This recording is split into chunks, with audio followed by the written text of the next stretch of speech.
मोदी सरकार के हर घर तिरंगा अभियान पर उस वक्त विवाद पैदा हो गया जब कांग्रेस नेता राहुल गांधी ने एक फेसबुक पोस्ट में भाजपा और राष्ट्रीय स्वयंसेवक संघ पर हमलावर होते लिखा। जिस तिरंगे के लिए हमारे देश के कई लोग शहीद हुए, उस तिरंगे को एक संगठन ने अपनाने से मना कर दिया। 52 सालों तक नागपुर में अपने मुख्यालय पर तिरंगा नहीं फहराया, लगातार तिरंगे को अपमानित किया गया और आज उसी संगठन से निकले हुए लोग तिरंगे का इतिहास बता रहे हैं, हर घर तिरंगा मुहिम की योजना बना रहे हैं। राहुल गांधी की इस फेसबुक पोस्ट को देखें तो सवाल उठता है कि क्या संघ ने वाकई तिरंगे से दूरी बना रखी थी। दरअसल मोदी सरकार आजादी का अमृत महोत्सव मना रही है। सो इस अवसर पर 13 अगस्त से 15 अगस्त के बीच अपने घरों पर राष्ट्र ध्वज फहराकर हर घर तिरंगा मुहिम को मजबूत करने की अपील प्रधानमंत्री नरेंद्र मोदी ने स्वयं की है। साथ ही सेल्फी विद तिरंगा का अभियान भी शुरू किया है। आपको बता दें कि ध्वज एक प्रतीक के रूप में जनता के संघर्षों,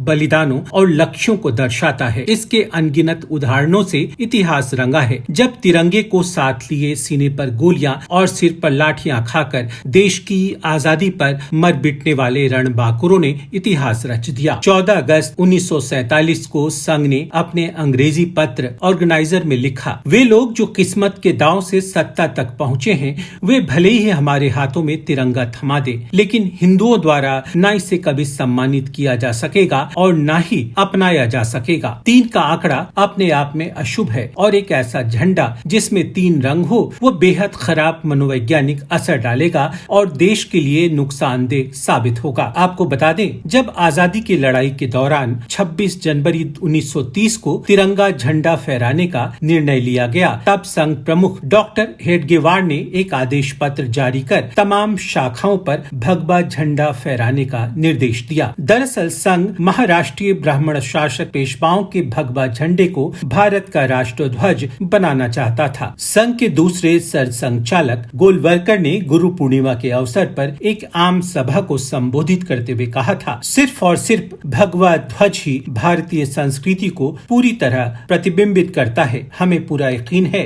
कि अंततः पूरा देश भगवा ध्वज के सामने ही अपना सिर झुकाएगा। हिंदू महासभा के नेता बी.डी. सावरकर ने संविधान सभा में कहा था कि भारत का प्रतीक सिर्फ भगवा गेरू रंग ही हो सकता है। आपको बता दें कि संघ ने नागपुर के अपने मुख्यालय पर 15 अगस्त 1947 और 26 जनवरी 1950 को तिरंगा फहराया था। इसके बाद 2002 तक संघ ने अपने हेडक्वार्टर पर तिरंगा नहीं लहराया। 26 जनवरी 2021 को राष्ट्र प्रेमी यूबी दल के 3 युवाओं ने संघ मुख्यालय पर तिरंगा फहराने की कोशिश की, जिन्हें गिरफ्तार कर लिया गया और 2013 में इन्हें बरी कर दिया गया। यानी आजादी मिलने के 5 दशक बाद तक संघ मुख्यालय पर तिरंगा नहीं भगवा ध्वज लहराता था। संघ की शाखाओं में भगवा ध्वज को ही प्रणाम किया जाता रहा है। इतिहास के पन्ने बताते हैं कि महात्मा गांधी की हत्या के बाद 1948 में जब संघ पर बैन लगा था, तब प्रतिबंध हटाने की मांग को लेकर संघ के नेता तत्कालीन गृह मंत्री सरदार वल्लभ भाई पटेल से मिले थे। तब सरदार पटेल ने उनके सामने कई शर्तें रखी थी, जिसमें से एक शर्त यह भी थी कि संघ तिरंगे को अपना ध्वज स्वीकार करेगा। आपको बता दें कि हर घर तिरंगा अभियान के तहत 24 करोड़ घरों में 13 से 15 अगस्त के बीच तिरंगा फहराया जाएगा। पीएम मोदी सहित सभी मंत्रियों ने अपने सोशल मीडिया पर प्रोफाइल पिक्चर में तिरंगा लगाया है। वहीं राहुल गांधी और कांग्रेस ने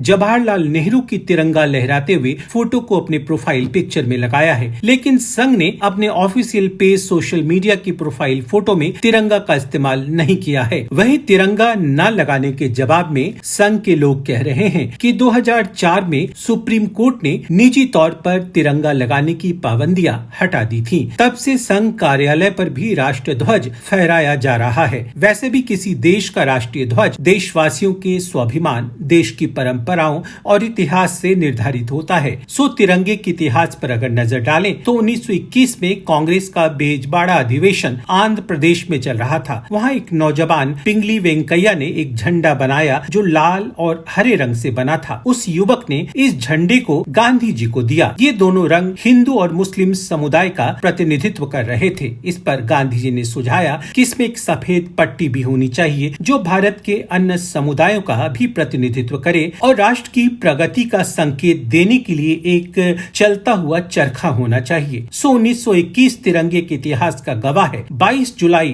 1947 को संविधान सभा ने इस ध्वज में चलते हुए चरखे की जगह सम्राट अशोक के 24 तीलियों वाले धर्म चक्र को स्थान दिया और इसके रंगों का महत्व बनाए रखा। हमारे वीडियोस को देखने के बाद लाइक और सब्सक्राइब करना बिल्कुल ना भूलें।